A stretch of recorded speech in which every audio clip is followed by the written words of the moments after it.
Hey, this is Adam D from the band Omnigone. You're listening to Bothering the Band with Ryan and Abby. We're going to talk a whole bunch of shit.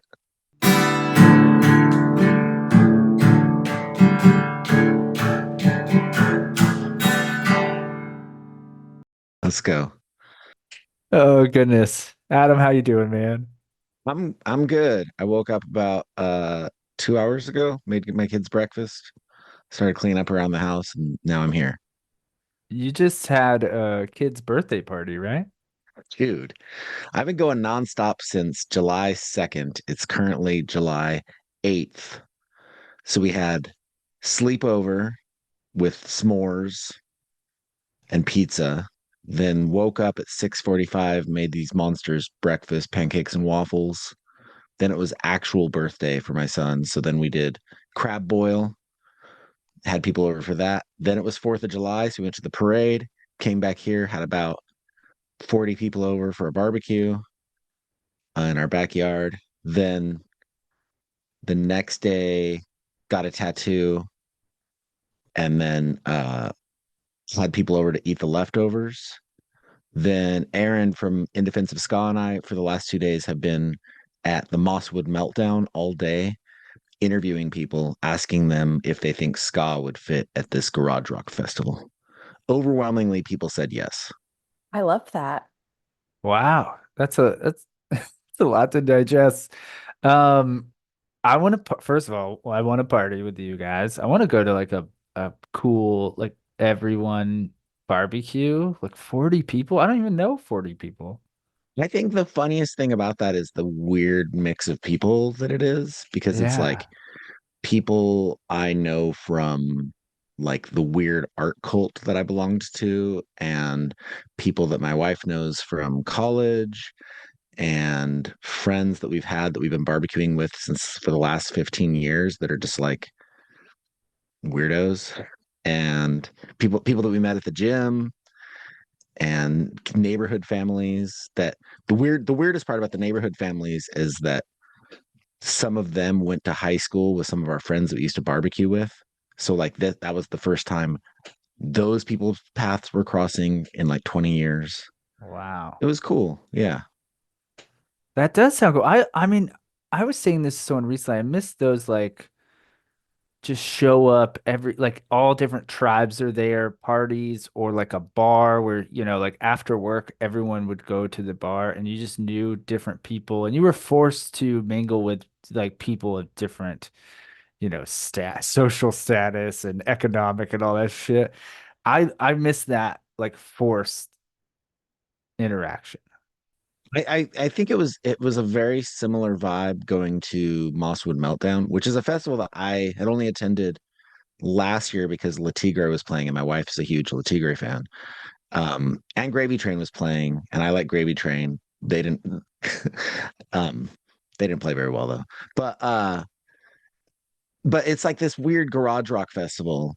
But walking around there, like the people that you would bump into were just kind of from all over the place. There was a kid that I knew 25 years ago as like a young like pop punk kid, and he was there like looking like King Garage Rock, like he had like a tiny like leopard print jacket on, and this shirt looked like it had never been washed, and I was like, oh, I know that guy.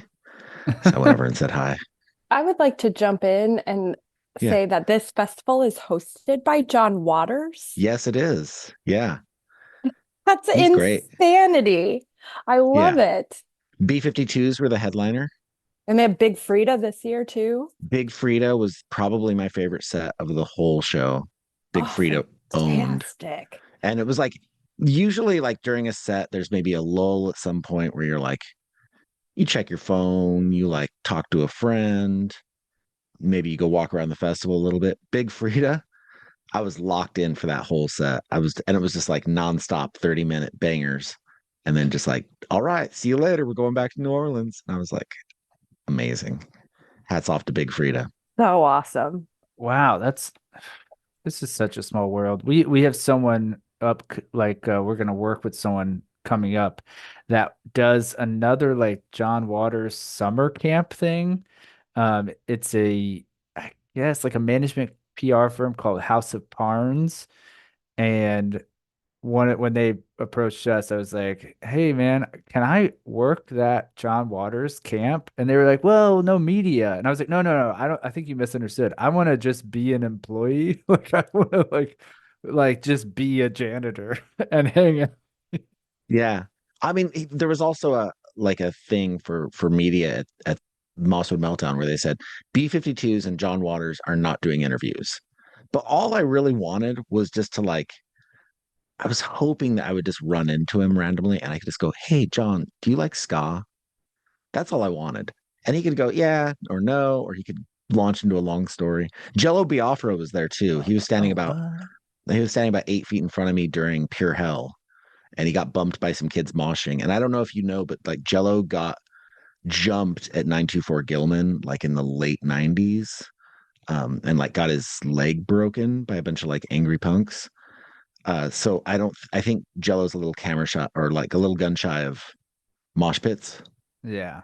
And so he immediately like vacated that space. But Jello's another one that I would like to just pull aside and be like, "Hey, Jello, do you like ska?" And just see what he says.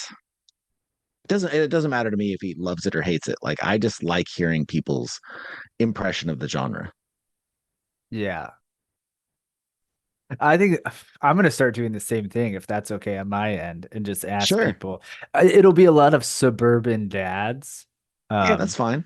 hey, do you like ska? And I'll be like, I mean that happens to me a lot too. Like as a dad in a suburban neighborhood, like they're like, "Oh, what do you do? What's that? What do you, I stick out like a sore thumb. I'm oh giant yeah. and I'm always like pretty heavily tattooed and always kind of wearing like a weird band shirt.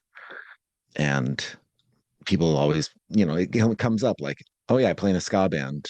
Do you like ska?" And 9 times out of 10, they're like, "Oh yeah, I used to listen to Operation Ivy or Real Big Fish, or I played Yeah. Tony Hawk." Like Yeah. it comes up. I say similar boat where people can't. I stand out here and then I'm be like, what do you do? I'm like, I'm a writer. They're like, they can't wrap their head around that. It's like so ambiguous. They're like, wait, Yeah. like words? And I was like, yeah, pretty much. A little bit. Yeah. You mentioned tattoos, and we further down on our list, we have a couple tattoo questions. And Let's so go. what's the last tattoo you got? I got a little banger in my armpit from my friend Sam Pena.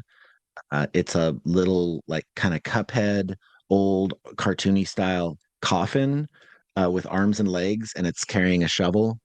I mean, you guys can kind of see it. It's here in my armpit. Like That's really little cool. guy. Yeah. It still needs color. The skin here is really stretchy, so like when I raise my arm, it like bounces, Yeah. like the whole image jumps.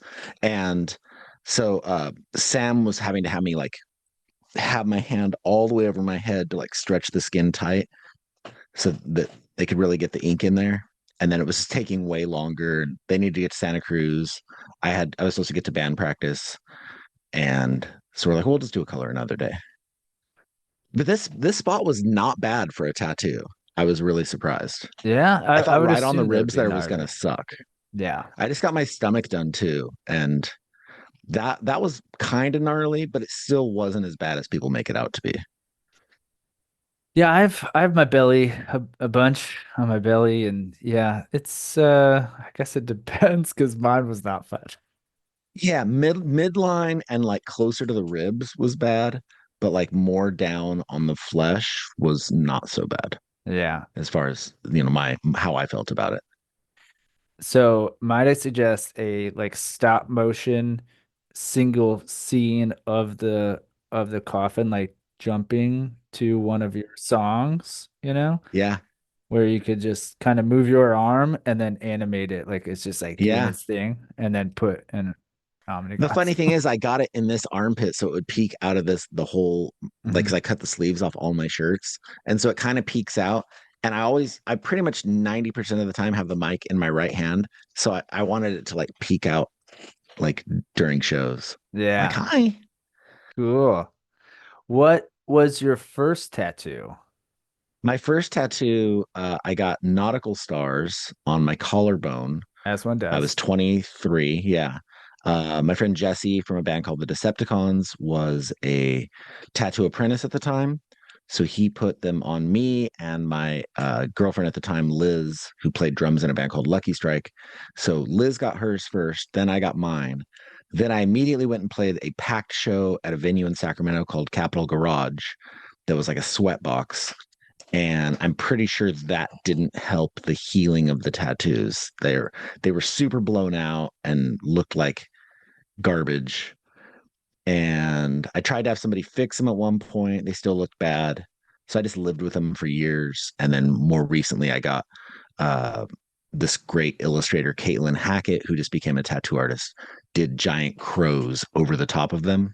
So you can still kind of see them, which I don't really care because I'm not a perfectionist and I don't care if you can see my old tattoos.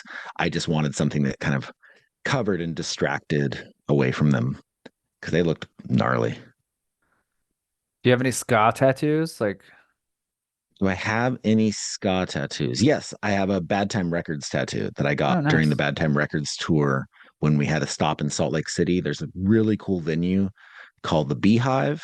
The front of the Beehive is a vegan venue or a vegan restaurant called Mark of the Bistro. And the address is 666 State Street. And next door is just a tattoo parlor. And somebody was talking about how all the bands were going to get Bad Time Records tattoos later in the tour, I think during like maybe the Austin stop. And we weren't doing that part of the tour because my wife had a work event. So I was going to have to rush home, watch the kids, and then rejoin the tour like 3 days later. And so I was like, well, I should just get the tattoo now. And so I got somebody to print out the logo for me. I took it next door. There was one artist that was going to do it. Then she was like, I don't think I can do it. There was another guy that was a little faster. And then it was getting, I went over there at like 5 and I think our set time was maybe 7:30 or 8. And then about 7, this guy finally was like, okay, like, you want to put this tattoo on you? I was like, yeah, but you got like 45 minutes. Yeah. And he slapped the stencil on me and drilled it into my arm and put the Sanoderm on me. And I ran next door and played the set like 10 minutes after getting tattooed and then completely like sweat the Sanoderm off. So then I had to run back next door again and go, hey, can you throw some more Sanoderm on this? He's like, oh, yeah. It healed great, though. I was really afraid I was going to fuck it up. Yeah. Oh man, this I've this is been to the fun. Beehive. You've been to the Beehive. What do you think?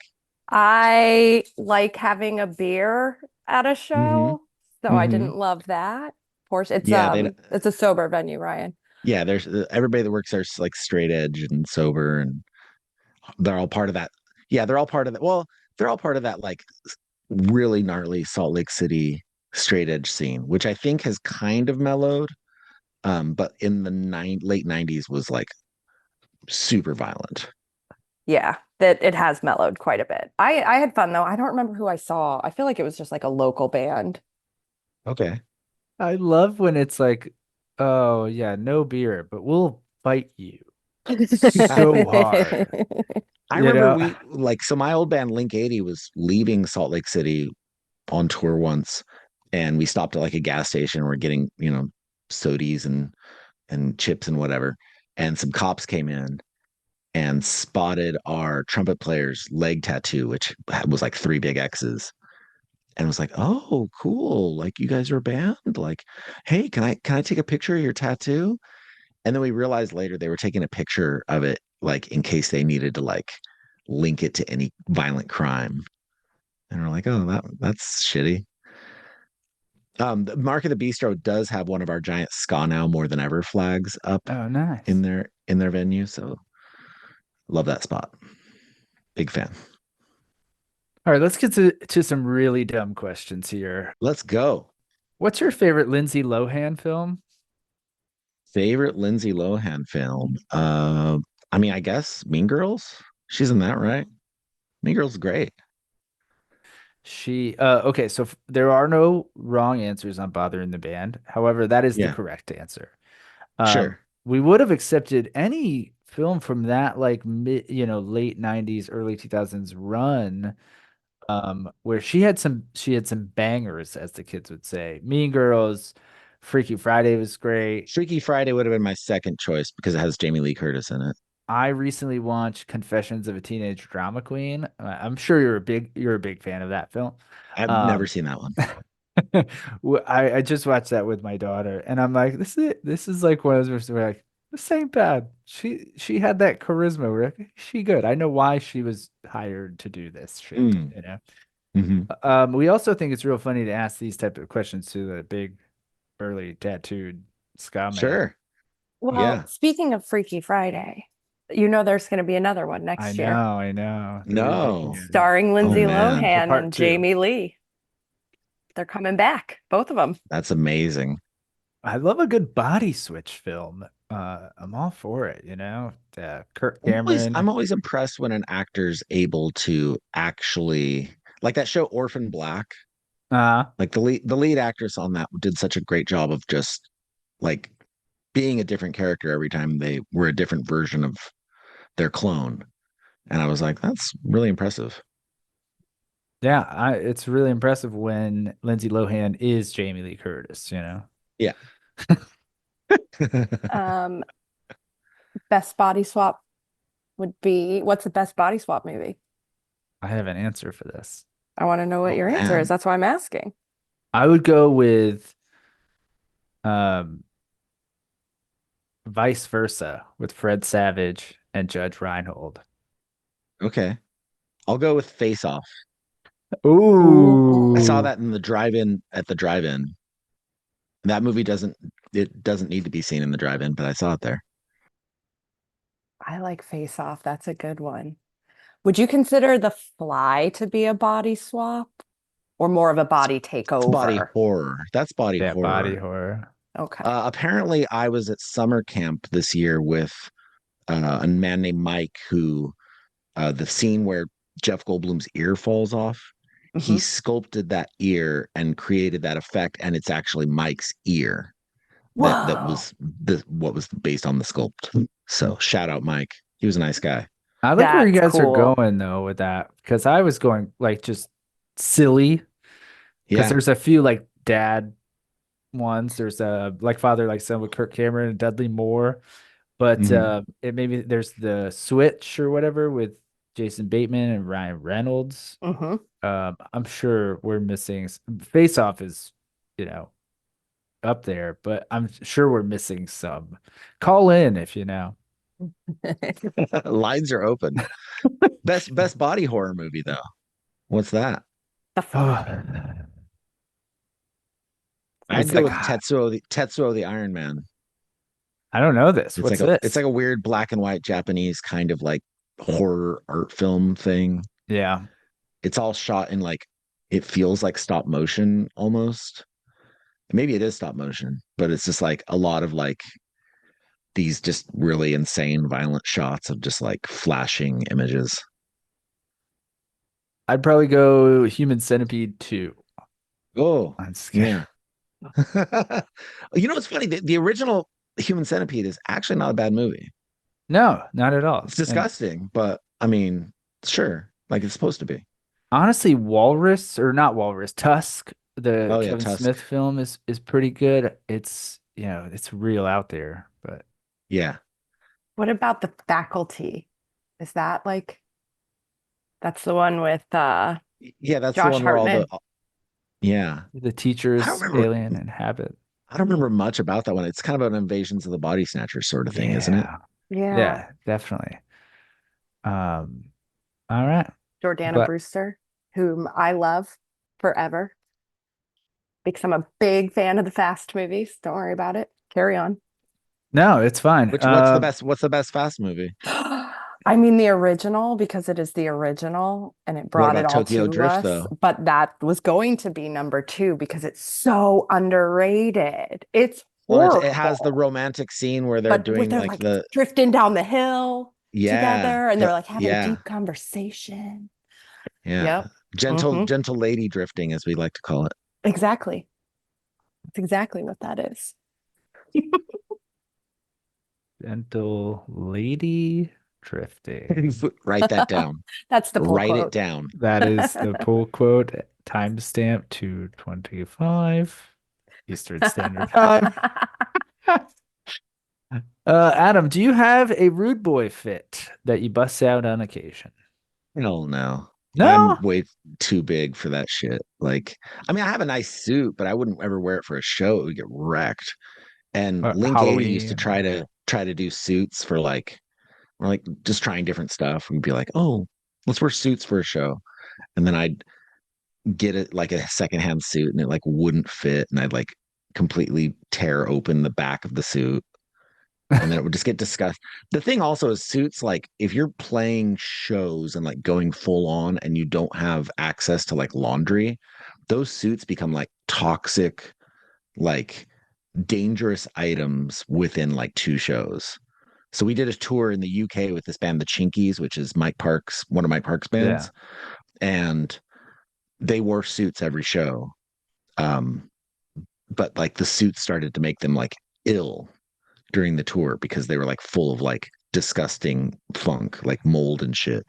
And Mike Park at a show in at a squat in Italy, this really awesome squat, at the end of their set, like ran outside and like barfed, like tons of barf. And Oh, then the I best was believe it.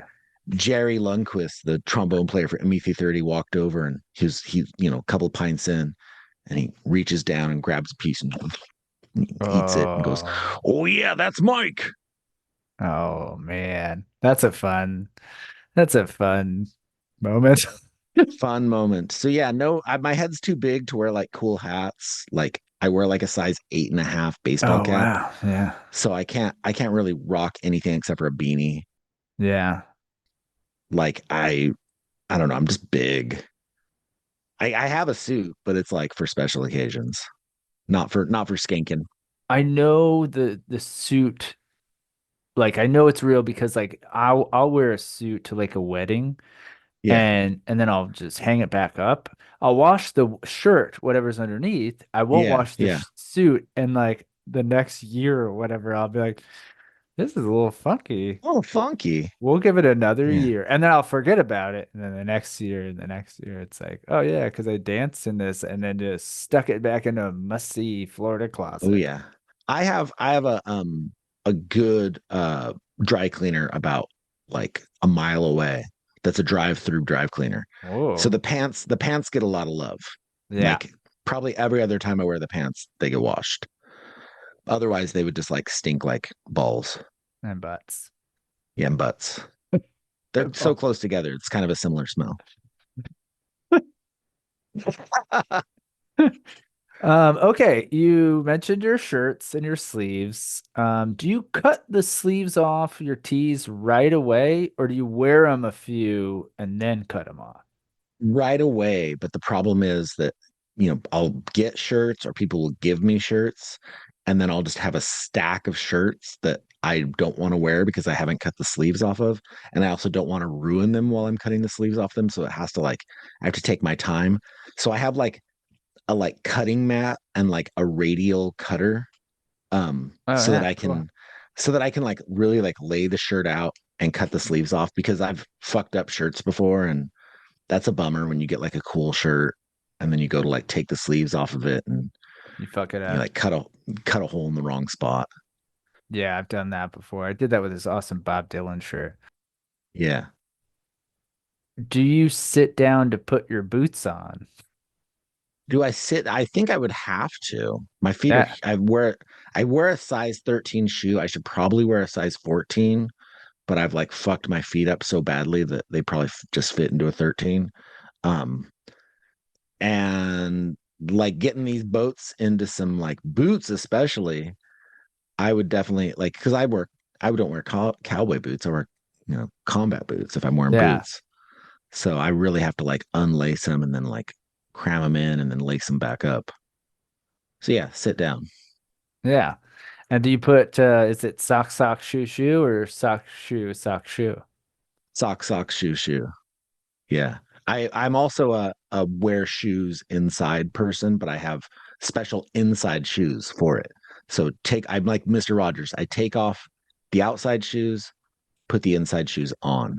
And then I get really upset if I go outside in the outside shoes. Yes. Oh my God. I feel Yeah. seen. Thank you. I But you're not changing I'm into not. special in the house shoes. I keep I telling do that. myself, Yeah, well, I live in the Bay Area. Yeah, you can't do that, especially where I live. Like Oakland, Oakland is covered in feces, and so is San Francisco. And so if you're gonna walk anywhere, you're walking in like human excrement all the time. yeah, see, So I'm going to like a Jewish deli. Like no one gives it, no one's shit in there. At least, But we maybe hope not. they stepped in dog shit on their way in. but I mean, every year or so, I'll buy like house shoes and implement them, and then I'll fuck them up. And but yeah, I am a shoe from like the moment I get ready to the moment I'm like I'm done for the day. I'm a shoe wearer. I It, can't function if I'm not wearing shoes. Like I'm yeah, in like same here. I'm in like soft little baby mode. Like I can't walk right. And what Yeah, I okay, so Ryan, the way you soft little fix like baby. the way you fix where like accidentally wearing your house shoes out is you just wear something that you wouldn't wear out in the world. Currently for me it's camouflage Crocs because I Oh, think okay. they look fucking stupid as shit, but they feel good on my feet and they get the Yeah, job done and I don't have to sit down to put them on. I can just slide my feet right in. that's a good And I call. can I wear like them with socks or without and the little nubbins inside the sole feel real nice on my feet. Oh man. Do I you was have the never going to little be a Crocs person, but I finally gave in.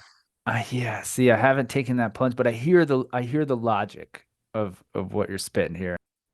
I would never wear them in public other than like I wore them to summer camp, but it's summer camp.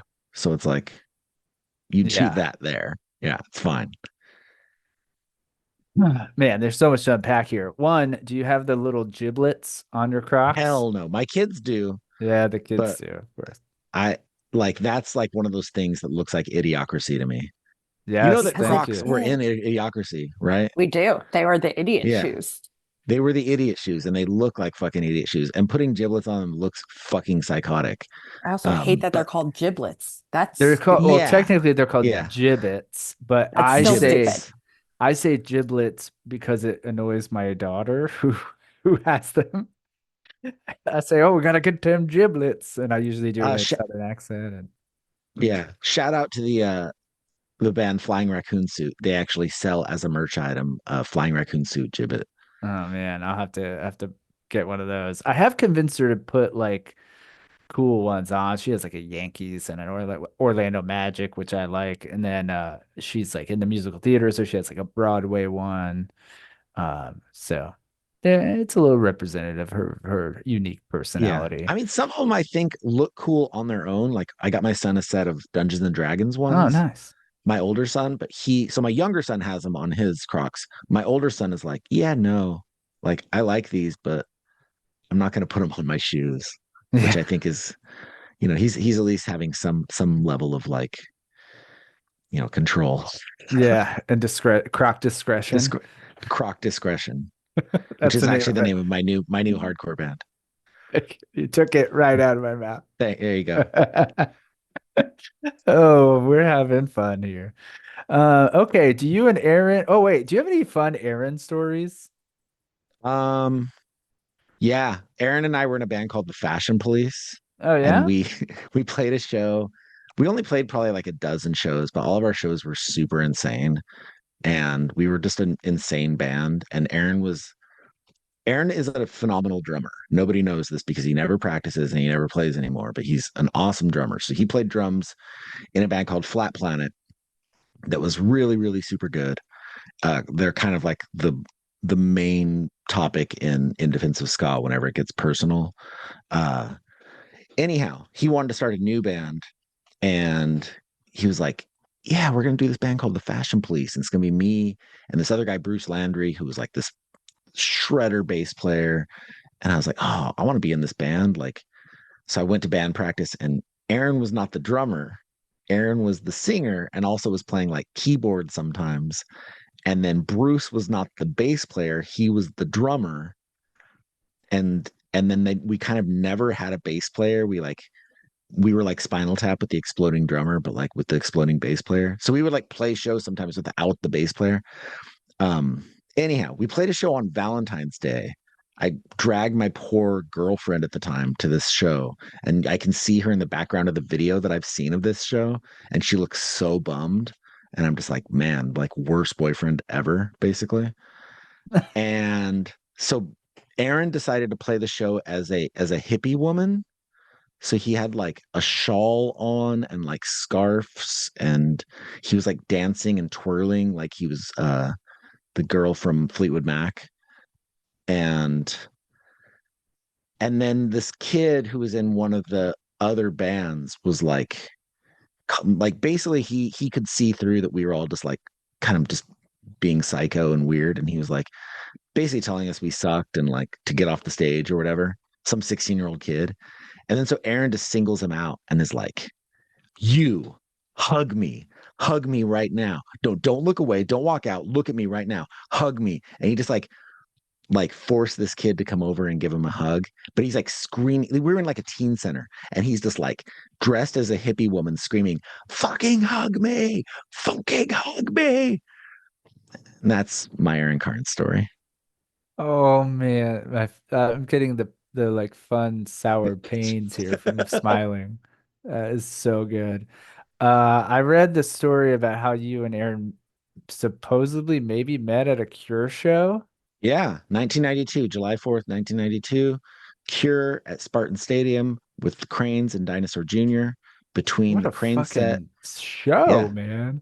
great show. Dinosaur Jr. covered The Cure, and they said, you guys might know this song. It's by a little band called The Cure, and they played Just Like Heaven. Oh And wow. then later during the Cure set, Robert Smith said, you guys might know this song. It's by a band called Dinosaur Jr., and then they played Just Like Heaven, Oh, that's cool. which was the Phenomenal. sickest. Um, I remember between bands, between the Cranes and Dinosaur Jr., my group that I was there with found another group from the same high school, and we were all standing kind of in a circle talking.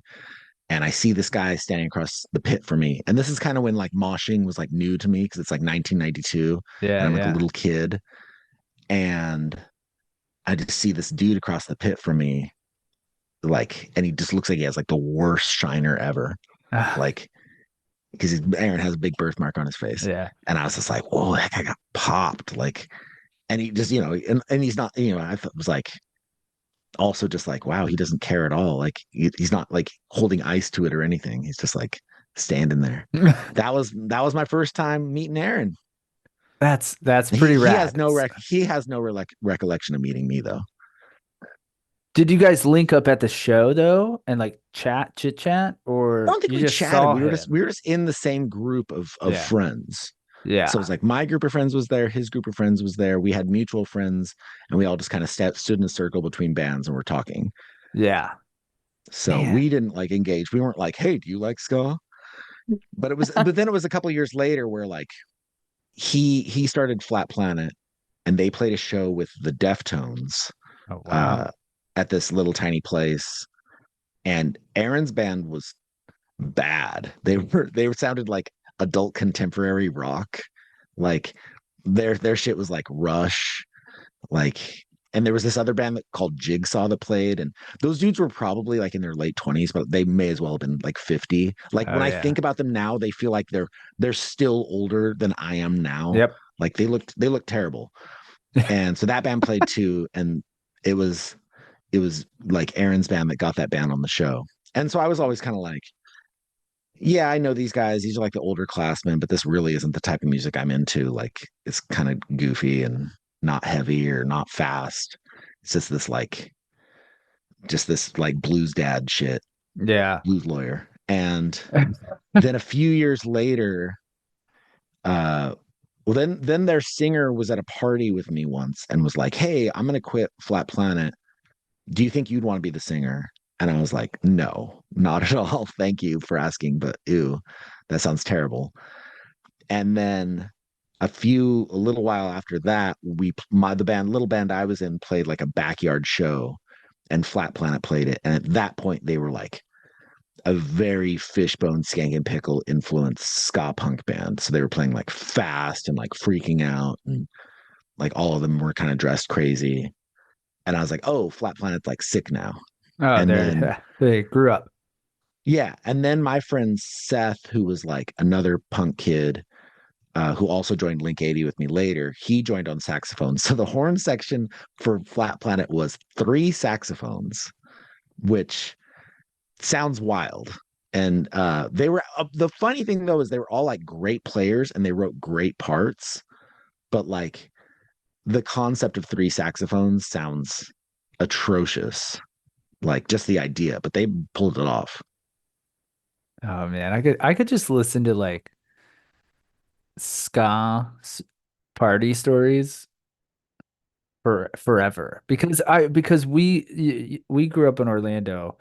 And at the time, we've said this a lot on the podcast. At the time, we hated it, but now looking back, we there was a scene. There was Yeah. a legit scene in Orlando, Florida. We went to a ton of shows. Sapphire Supper Club. Yeah, Yep. there you go. Wow. And there were small venues. That was like relatively big Yeah. venue.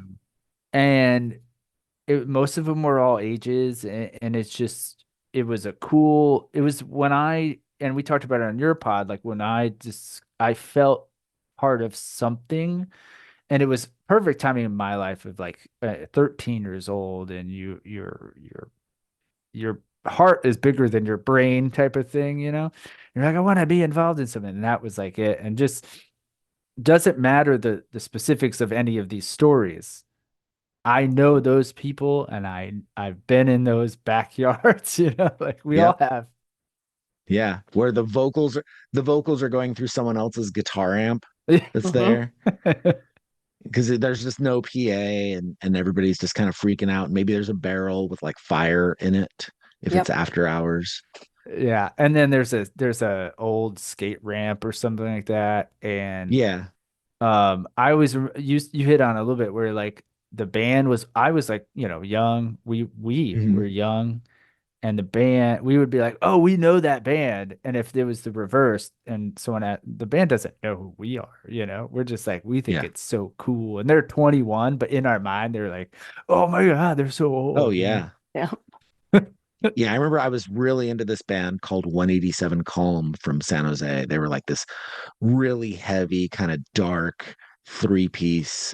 They fit with like the industrial scene, but they were almost more like Caius stoner rock, but like through the lens of The Cure, maybe. They were Okay. sick. And their singer was just like the coolest looking dude ever and had two first names for his whole name, Mike Bruce. And he had Mike long Bruce. white boy dreadlocks and he just looked like some sort of like warrior and always with the black shirt with the sleeves cut off and he played like a big Lucille hollow body guitar and he would run it through all these like crazy effects so it'd be like feeding back and making this wall of noise and then like years later I just became friends with the guy and he's just a dad. Yeah, He's just a dude. I But like love at the it. time I was like, oh my God. Like, and I remember like my first show that I went to in San Jose that was like at a 16 and up club. I was watching this band Cafe of Regret play. And I just went for whatever band was playing. Like I didn't care. Of And course. then I remember that the drummer and Mike Bruce from 187 Calm came and like stood like in front of me. And I was just like, oh my God, it's the guys from 187 Calm. Like, what are they doing here? And then you just realize that like they know the other band because they all practice in the same Yeah, of practice course. space and they've all like jammed together. Rest in peace, Matt Kolb. He was the drummer in Cafe of Regret. He just passed away about two Oh weeks ago. man. Devils. Yeah. That sucks. He also played drums in a ska band called Monkey. And he was their best drummer for sure, hands down. Dude was an amazing drummer. And I actually hit him up to be on the first Omnigone record because we just had like a slew of drummers and I was just cycling through them so that we could like pump out as much music as we could that first recording session. Yeah. And I always loved Matt's drumming. And Matt had actually gotten the cancer prognosis like a week or two before we did the recording. So he was in a bunch of pain and he just texted me that day and was just like, I can't come to the studio. And I Oh was like, oh, man. it's okay, man. Bummer. May he live on. Yeah, rest in power, Matt Kolb. How about I'm saying his last name? Kolb. Kolb. Weird last name. Awesome drummer. Kolb. Call in if you know. Call in. Lines are open. Like and subscribe. Link in bio. God damn myself. Um, you hit on have you or will you go to your high school reunion? I went to my 20th. I skipped the 10. The 20th felt like um it felt like a bunch of like the A-list kids that I would have wanted to see Yeah. didn't go.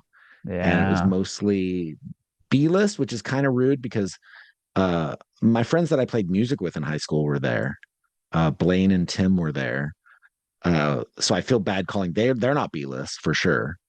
Um, some other guys that I played the talent show with, Ian Crabb, Joffrey Longoria, who's now the high school football coach, were there also.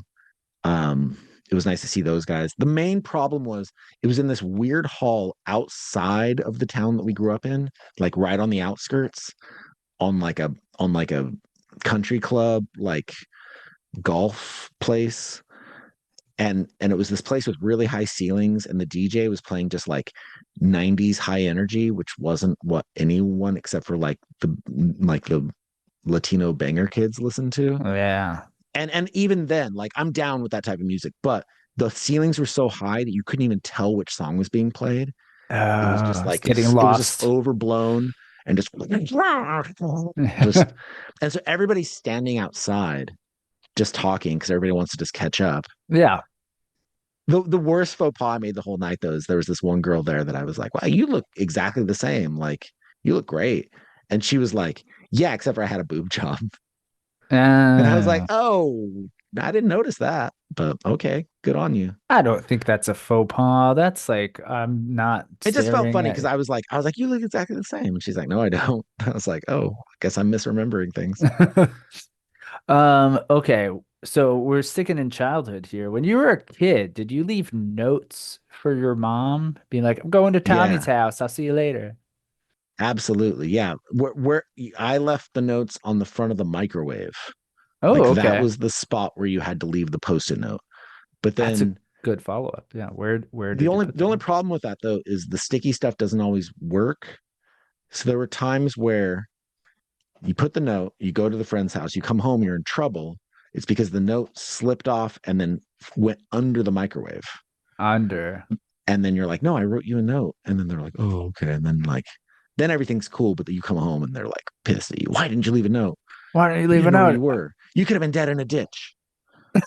And it's like, no. I mean, I could have been dead in a ditch in Gilroy. There wasn't shit to do. So dying in a ditch was like one of the top five things to do.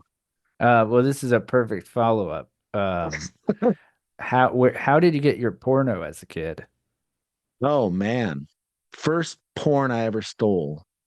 I went to the dollar store and there was a box on a shelf that had like a flap on the front of it. And I lifted up. I didn't know it was in there. And I just lifted it up and it was full of VHS porn. And I was like, holy shit, what's that doing in here? And so like I closed it up and went about my way. And it was at this period of my life, like for a year, where I got really into shoplifting. Literally just because I was bored. Like I didn't need to shoplift. Like I would just walk into a place and I'd just be like, I can just walk out with this. Nobody's gonna stop me. And I just would walk out. And so like I was like, oh, I'm gonna go steal this porn. And so I like went into this store, had a backpack with me, slid out whatever. I didn't even look at what videotape it was. It was a movie called Lucky in Love, and My fave. shoved it in my backpack, walked out. And I remember on my way home, just like, all right, like I did it. Like I'm gonna watch this dirty movie. And then I remember I had the house to myself. I put it on and was repulsed, like because I'd never seen like full close up like penetration, and like it was just like long shots of that, and it was like also like 70s 80s era, like it was nitty gritty. And I remember I felt so disgusted. I didn't get turned on by it. I watched the whole thing. Like I think maybe I fast forwarded through some of it, and then I took it out and like I didn't know what to do with it. So I like hid it, and then I was afraid somebody in my house was gonna find it and think I was like into it. So like I woke up before the sun came up on garbage day and wrapped it in a paper bag and smashed it with a hammer and then shoved it in the bottom of the garbage can. And that was my porn story. I'm so The other time happy you would that find go ahead. the other time you would find porn was either one of your friends' dads has a Playboy collection Uh-huh. in the garage, and so you sneak peeks at that. That felt a little bit more tame. Like that wasn't like showing like the act. Yeah. And then going down to the creek and like Yes. walking around down there and you find like the weird sun bleached ripped up magazines. Yes. And that was always creepy. We've talked about this quite a bit in our personal and podcasting professional lives. Is somehow in the 90s there was just porno in woods a lot. Yeah, tons. And you would always hear about the kid that found like a whole briefcase full of Yeah. porn like buried somewhere. And then they would like dig it up and then they'd look at all of it and they'd be like, oh my God, a treasure trove, but I can't take this home. So then they'd rebury it Yeah. and then they could never find it. And then they bring someone and be like, it's over here, I promise. It's over here, I promise. We're gonna dig up this treasure trove and it's gone. Oh my goodness. I'm so happy you had a good, like, one, not super creepy answer to that. And two, I want to know why it was at a dollar store. Like a Dollar Tree or Dollar General Like a or like a dollar store that was like not part of a chain. It was okay. just like a discount store where It's they the would get like 99-cent store or probably some stuff that shit. fell off of trucks Yeah. and they would just put it in there and like when they sold it, it was gone and then they'd put a new thing on that shelf. And so it was just this random box of VHS porn. Oh goodness. When's the last time you listened to AM radio? And anyone can chime in here because I'm very AM curious. radio. God, I probably not too long ago, my wife had a green Ford Taurus up until right before we had kids that was from high school. And so I had a tape deck, but then I think the tape deck stopped working, or maybe we just didn't have a lot of tapes. So I was listening to a ton of radio then. Most of it FM though. AM just doesn't have a lot on the dial. If there was more, I think I would probably dip in. So either probably then or like back in like somewhere between 98 and 2001, like out on tour, like Yeah. trying to find Art Bell in the middle of the night. Oh, nice. That's a good pool. This just made me think of this. Do you have anyone in your life who just has CNN on, specifically a grandfather or a weird uncle that when you go to their house, it's just perpetual CNN or Fox News or some bullshit? Not Fox News or that, but cooking shows Oh, at okay. my father-in-law's house are always on when we get there, and it's on surround sound. And he has this giant house that he had built specifically for him. Like he's the only person who's ever lived in it. It's this giant mansion, but there's like nowhere to sit in it. It feels like a mansion from Costco. Like everything in it's from Costco. He loves Costco. His My wife says his love language is Costco, which is true and is kind of lovely, but is also kind of obnoxious. But every time you go into his house, surround sound is on full blast. There's tile floors, high ceilings, and you just can't tell what's happening. And it's always like really overwhelming. And is it like Food Network or is it like random online cooking show? It's Food Network or it's HGTV, Okay. like those sort of things. It's never the news. That's better than the news because Much better than the news. The 24-hour news cycle, I think, is really bad for people's brains. yeah, I'll take Bobby Flay over Fox News any day. Any day, yeah. Yeah. Uh, Or who's the one that cooks with all the butter that got canceled? Paula Deen. Paula Deen. Paula Yeah. Deen. Yeah. She likes to say the Rest in peace, N-word. Paula Deen. I mean, rest in peace, her career is what I'm saying. I think she's still with us. Okay. What album makes the perfect gift? Bonus points for any ska punk album related. Oh man. It depends on the person. I mean, judging by your background, this tapestry that's tie-dyed and has some sort of mandala going on it. Yep. I would buy you a copy of the Flaming Lips, Yoshimi the Battles the Pink Robots, or Soft Bulletin, either or, whichever one I can find first. That's it. Now, where Abby's sitting, either a copy of uh, a Pavement record, probably Slanted and Enchanted, or um, or just the Operation Ivy record.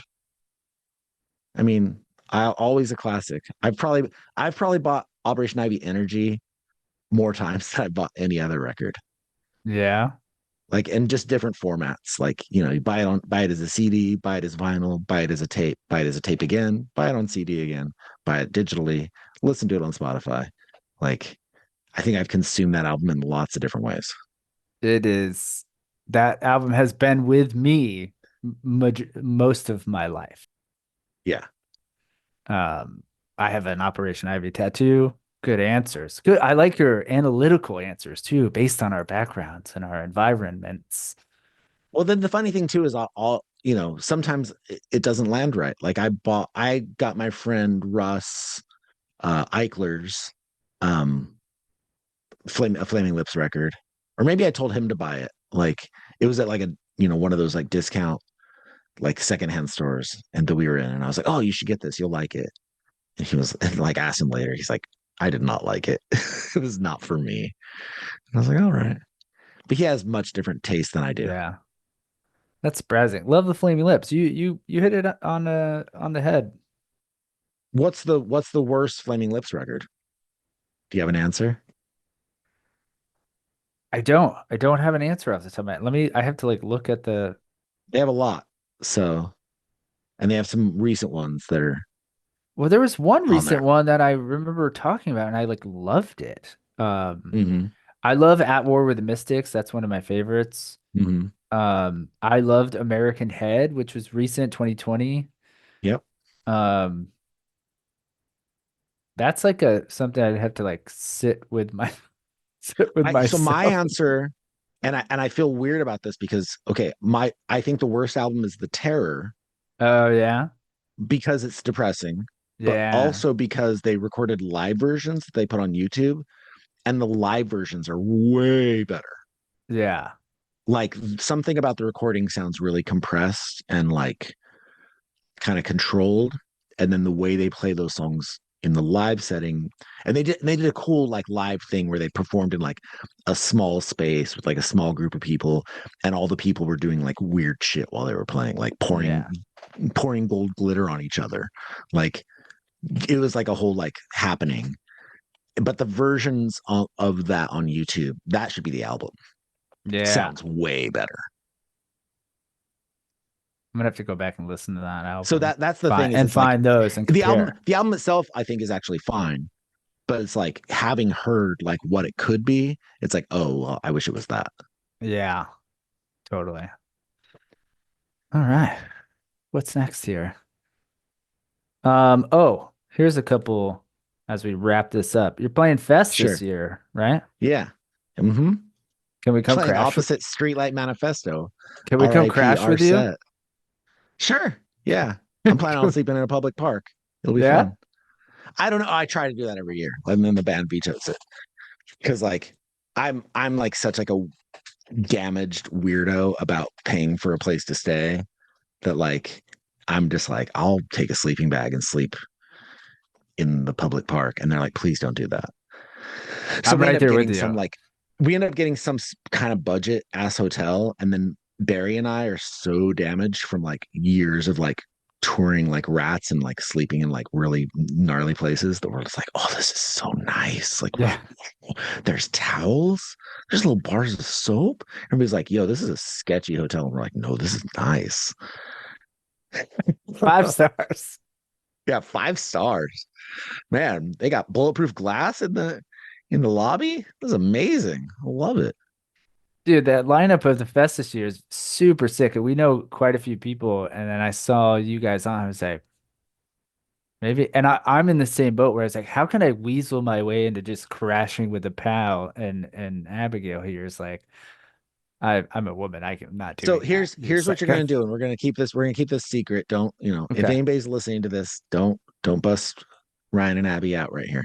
You guys just say you have a place to stay, but then like you hang out till like 2 or 3 in the morning.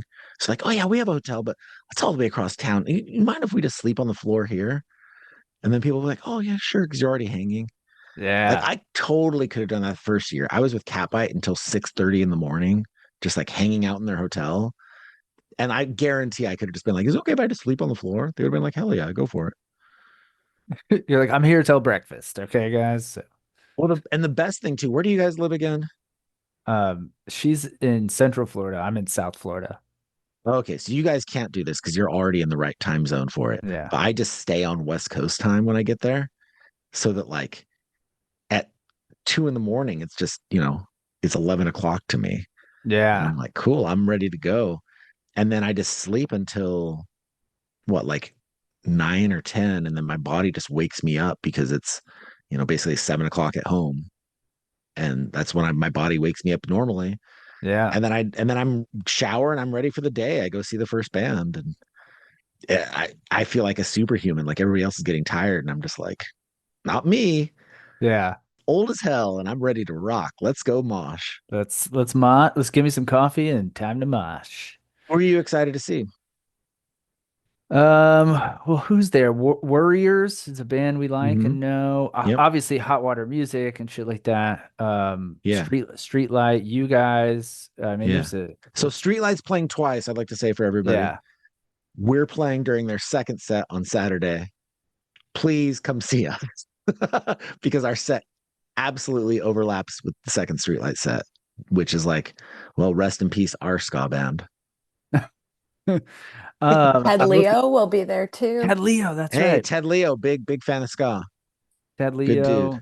Hopefully we get to hang out. I mean, there's like also like Ted Leo, Matt and Kim. There's all these indie Joyce Manor, right? Like Hmm. Yeah. Mustard Plug. Joyce Mustard Manor, Barry Plug, yeah. Johnson, also a huge ska fan. He'll probably be skanking at the Mustard Plug set.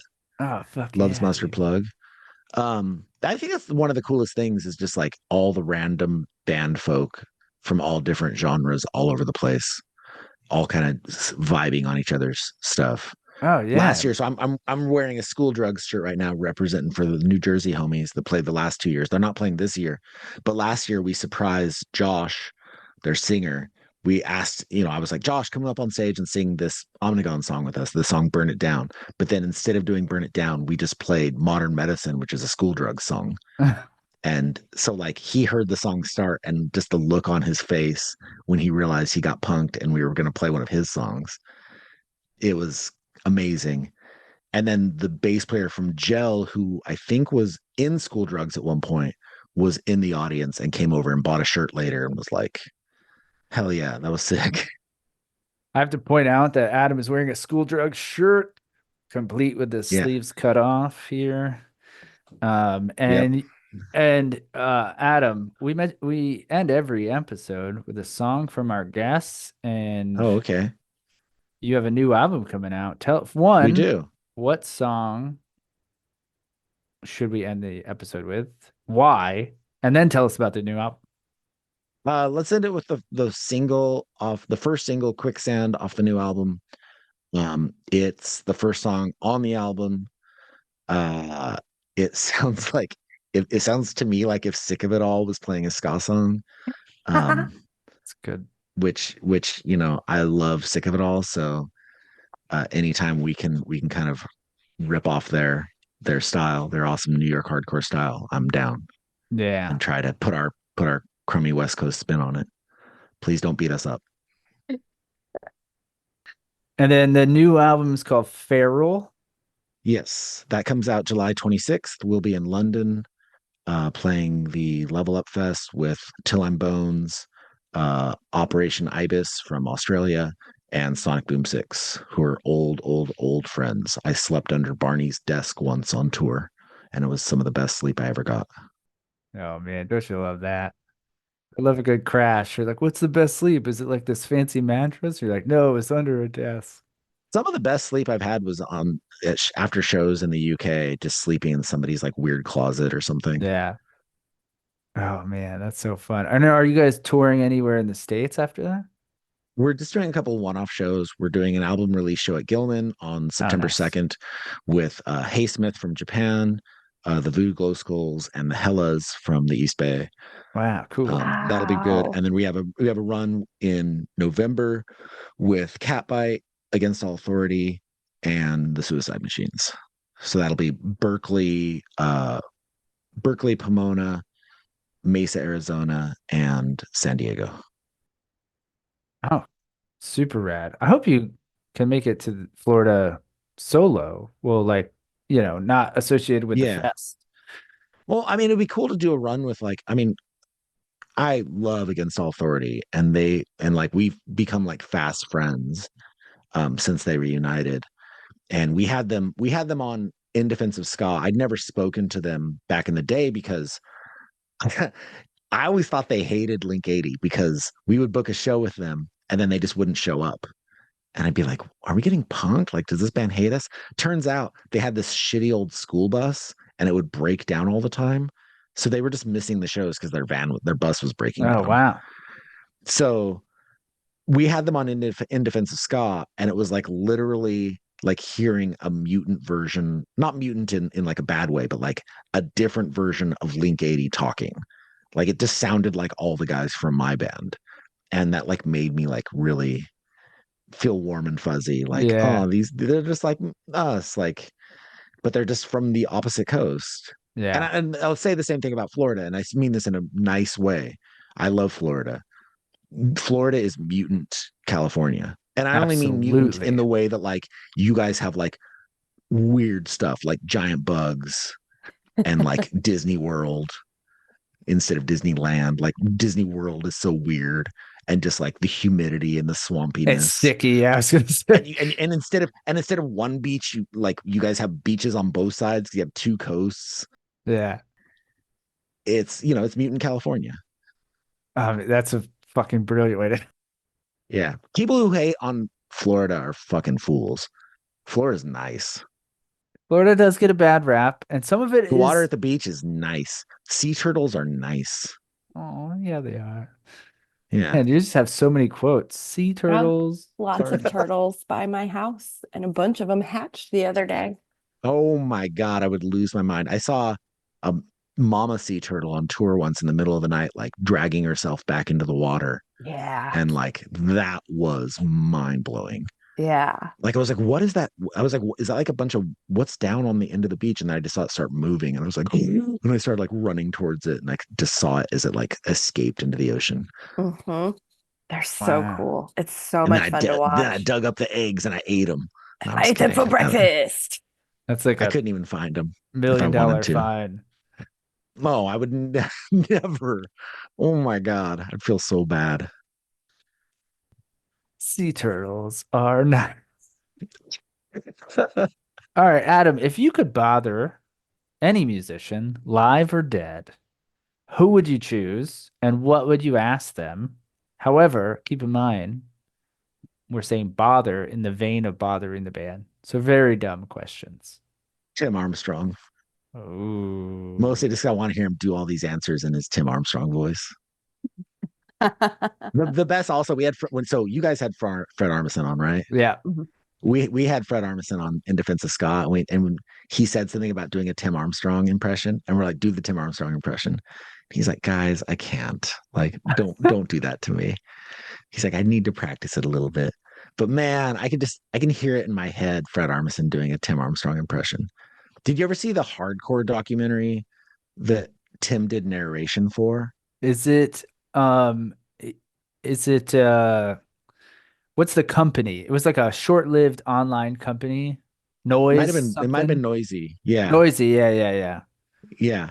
But he tells a story about taking youth of today to the donut shop down the street from Gilman and how they're like, no, we're vegan. And he's like, what's a vegan? Like, if I could get that quote tattooed on my face, I would, but it would have to be in his voice. Like that's An like one of my audio favorite tattoo. audio clips of all time. That's good. Dude, that one, and then they did another one, the two-tone ska Yeah. doc too, and they're both great. they're both phenomenal. And I mean, his voice is obviously perfect for it. Yeah. But I remember growing up, we would always do impressions of him and just like try to do it, like ordering food. You'd be like, you know, I'm gonna try it. Hold on. Don't. Oh God. Don't do it. No, I'm not gonna And do it you can because do it. I'm not going to do it because I love Tim and I don't want to like offend him. no, he's probably nicer than you think. But I would like to. I What would think you he's ask super him? nice. Oh man. Why'd you grow that beard? Because he lost it all. That's why people grow the Does beard. Gilman still smell the same as it did when you were a kid? Do you think it's weird that your bass player's son does sound at Gilman now? What do you think of Liz Rose's Rancid and or Operation Ivy tattoos? Liz Rose famously was a sound person at Gilman as a kid and is now Rancid's front of house. No, And nice. she's also Jawbreaker's front of house and or monitor mix, excuse me. She's a monitor mix. I get those two mixed up. She does their monitors and Yeah. she is dope. She's Oh, super that's good at doing cool. sound and she's a cool person and she has a bunch of like rad weird What's her name? tattoos. Liz Rose, Darth Vader's on Instagram. And she's absolute sweetheart, great at her job and beat heroin addiction. So Oh, Oh, boom. that's a big deal. that's a Big huge deal. deal. She's a badass. She's one of my favorite human beings. I would say like Tim is up there top 10 for me to get Mhm. him on the pod. And I just want to know real practical shit. Like we always ask this, like what burner on the stove do you use the most? Yeah, And when it's front right. what kind Although I guess Karn says front left. I say So front left too.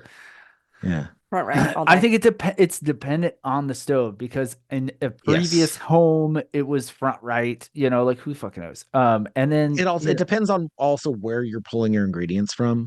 So like we have like one of those portable dishwashers and that slots in right next to our stove. yeah, And so that's where I set like whatever I'm cooking. And so I'm reaching from the right to that right burner. If I had to reach all the way across the stove to the top front left burner, I'd you'd be probably dropping go. stuff all over everything. Yeah.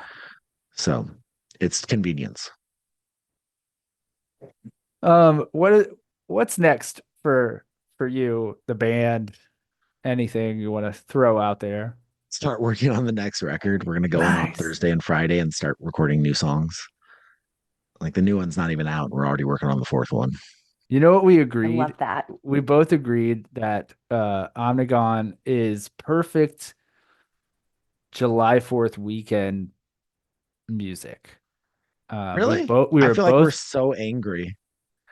Like I but kept maybe talking to that's people at Mosswood Meltdown, and they're like, "Oh, why wouldn't Omnigone play this?" I'm like, one, we're a bunch of white boys. Two, um, we're too angry. Like everybody here's trying to have a good time, and I'd be like, "Fuck shit," like, like I want to see blood, and people be like, "Oh God," and like, especially if I'm playing a show on the stage and I'm getting baked in the sun, I'm just gonna start saying insane stuff that makes no sense. I don't know, man. I played it all week. We both did on our own accord, and just it was like good, like up. All It right, was, I would say, July 4th about independence and rebellion, sure, yeah, and doing your thing, and then also even even like reggae is rebel music, and but sure. because it's sounds soft and it's pretty, people are like, oh, I love this, and meanwhile you're like, oh, let's listen to like Toots and the Maytals like lyrics, and you're like, oh, this is about jail and all that shit. Yeah, yeah. But that stuff is also like it's just a better vibe, like in the background. Like I feel like distorted guitars and like fast drums, like when you're trying to like hang with friends, it's like it's kind of agitating. I listened to like soul music the whole time we were barbecuing Oh, because like nice. that was the kick that I was on. Like, Oh, that's fun. yeah. I had Yankees on and Omnigone. There you go. I also put soul music on because I usually listen to like old school, like rock steady, ska, reggae Yeah. stuff when I'm doing something like that. And I figured my family's probably kind of sick of it. So I needed to shift it to something that's a different beat. Fair. Adam, this has been so much fun, man. Yeah, And I thanks. can tell that it's won't be the last time we cross paths. We're buds now. We have so much, connective tissue, and this is a long time coming, and I'm so happy we finally did this. Fest is going to be fun. Abby's going to crowd surf. Absolutely. I love crowd surfing. Hell yeah. I'll boost you up.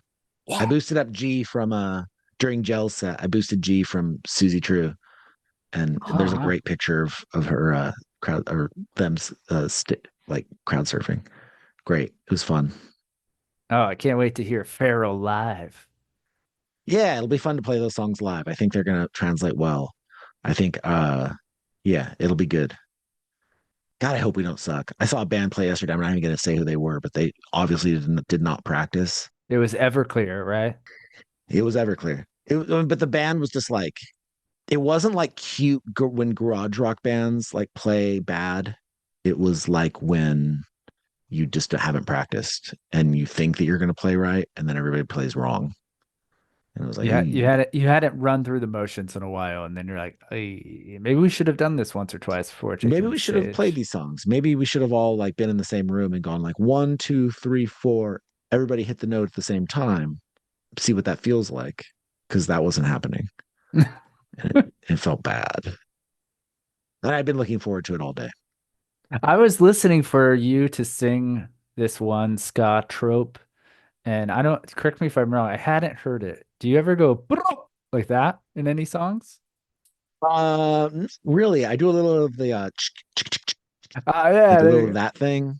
But not I don't ever do like the fake in Jamaican like any of that stuff. I did do like on there's a new song called Bad Radio where I did like a tongue roll for the bad like that sort of Yeah. thing. But like that was just kind of like I did it as a goof and then we thought it was cool, so we left it in. But it wasn't like overt. It wasn't like book, rude boy, any of that shit. It's the equivalent of sitting Indian style. And this has been a great Exactly. episode. See you. Thanks so much, man. Yeah.